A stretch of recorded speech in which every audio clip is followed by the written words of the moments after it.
الحمد للہ وحدہ والصلاة والسلام علی من لا نبی بعدہ۔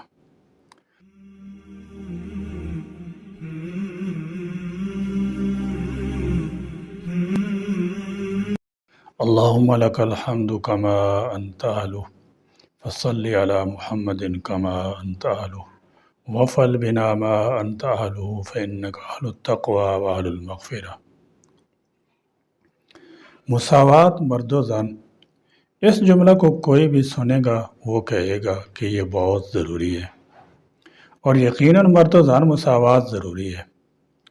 مساوات سے مراد دونوں کو برابری کا حق ہو، دونوں میں سے کسی پر زیادتی نہ ہو، کسی کی حق تلفی نہ ہو، کسی کو کم تر اور کسی کو برتر نہ سمجھا جائے۔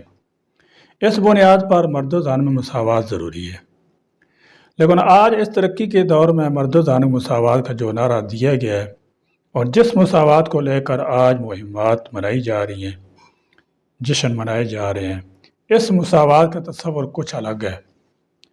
آج مرد و زن مساوات کو جس انداز میں پیش کیا جا رہا ہے، اس کے معنی یہ ہے کہ عورت کو بھی مرد کی طرح ہر طرح کی آزادی ہو، دونوں کا دائرہ عمل ایک ہو۔ آج آزادی نسواں اور مساوات مرد و زن کے نعرے اس مفہوم کے ساتھ لگائے جا رہے ہیں کہ جب تک عورت ٹینک، توپ، ریلوے کا انجن، گاڑیاں نہ چلائے، مردوں کی طرح دکان پر نہ بیٹھے، افیسروں کی کرسیوں کو نہ سنبھالے، سیاسی عہدوں پر نہ فائز ہو جائے، اسے مرد و زن کے مساوی ہونے کا شرف حاصل نہ ہوگا۔ مرد و زن مساوات کا یہی تصور آج دنیا میں پیش کیا جا رہا ہے، حالانکہ یہ مساوات کا ایسا تصور ہے جو خود مردوں میں بھی موجود نہیں ہے۔ ذرا غور کیجئے کہ اگر مرد عورت میں یکسانیت ہونی چاہیے، دونوں کے کاموں میں کوئی امتیاز نہیں ہونا چاہیے، اور مساوات کے نام پر جب عورت مردوں کے کام کرے تو پھر مردوں کو بھی تو عورتوں کے کام کرنے چاہیے، تب ہی ہم کہہ سکیں گے کہ مرد و زن میں مساوات ہے۔ اس انداز سے ذرا معاشرے کا جائزہ لیجئے اور دیکھیے کہ کتنے مرد ایسے ہیں جو گھر میں کھانا بناتے ہیں، گھروں میں جھاڑو دیتے ہیں، برتن دھوتے ہیں، بچوں کے کام کرتے ہیں۔ اگر ایسا نہیں ہے تو پھر یہ کیسی مساوات ہوئی؟ جب مساوات کے نام پر ایک عورت سے آفسوں، دفتروں میں نوکریاں کرائی جا رہی ہیں، دکانوں کے ذریعے تجارت کرائی جا رہی ہے، اور مردوں کی طرح کام کرنے کے لیے اسے گھر سے باہر نکالا جا رہا ہے، تو پھر مرد گھر کے کام کیوں نہ کریں؟ یہ تو عورت پر سراسر ظلم ہے۔ نہ کہ ایک عورت گھر کی ذمہ داریوں کو بھی نبھائے، بچوں کی تربیت دیکھ بھال بھی کرے، اور پھر آزادی اور مساوات کا بلاوا دے کر اس کو وہ باہر کے کام بھی سونپ دیے جائیں جو مردوں کے ذمہ ہیں۔ یہ تو مردوں نے بڑی شاطرانہ چال کے ذریعے اپنے بوجھ کو عورتوں پر ڈال کر کچھ کم کر دیا ہے۔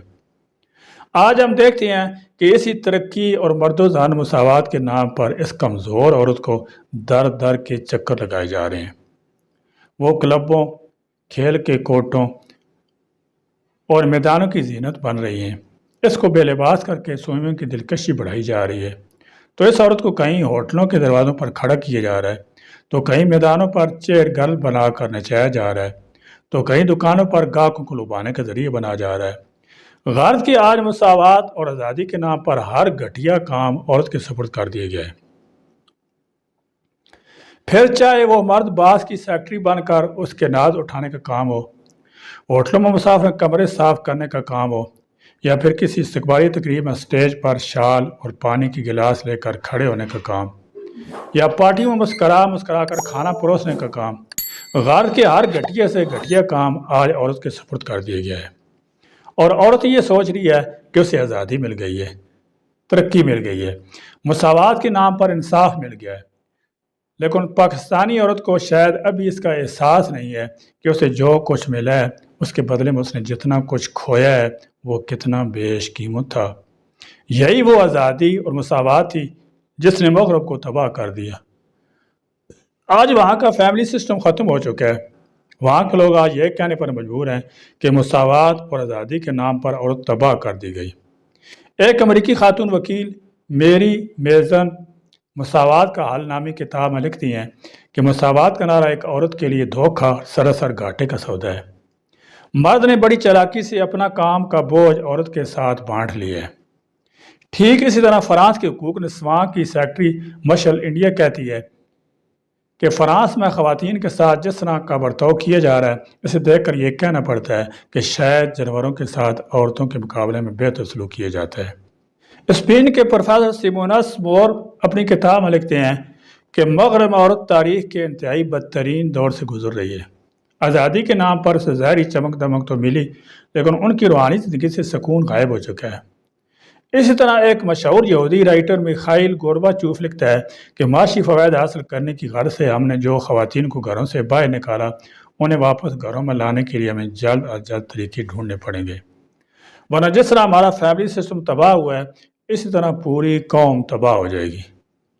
غالب کے مغربی کی طرح آج پاکستان، ہندوستان میں بھی فیملی سسٹم تباہ ہونے کی طرف بڑھ رہا ہے۔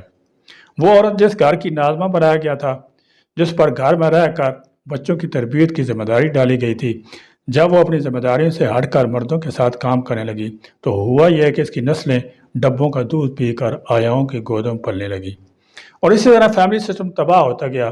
آج پھر اگر اس ملک میں فیملی سسٹم کو قائم رکھنا ہے تو عورت کو اپنا دائرہ ملک گھروں کو بنانا پڑے گا، ورنہ ہمارے ملک کو بھی امریکہ، فرانس بننے میں دیر نہیں لگے گی۔ اور جس طرح وہاں عورت، بچے اور نوجوان نسلیں تباہ ہو رہی ہیں، یہاں بھی وہی ہوگا۔ اس لیے اس پاکستانی عورت کو یہ سمجھ لینا چاہیے کہ مرد و زن مساوات صرف ایک دھوکہ ہے جو اسے تباہ کر دے گا۔ اللہ تبارک و تعالی ہماری عورتوں اور ہم سب کو دین کی سمجھ عطا فرمائے، آمین۔ وآخر دعوانا الحمدللہ رب العالمین۔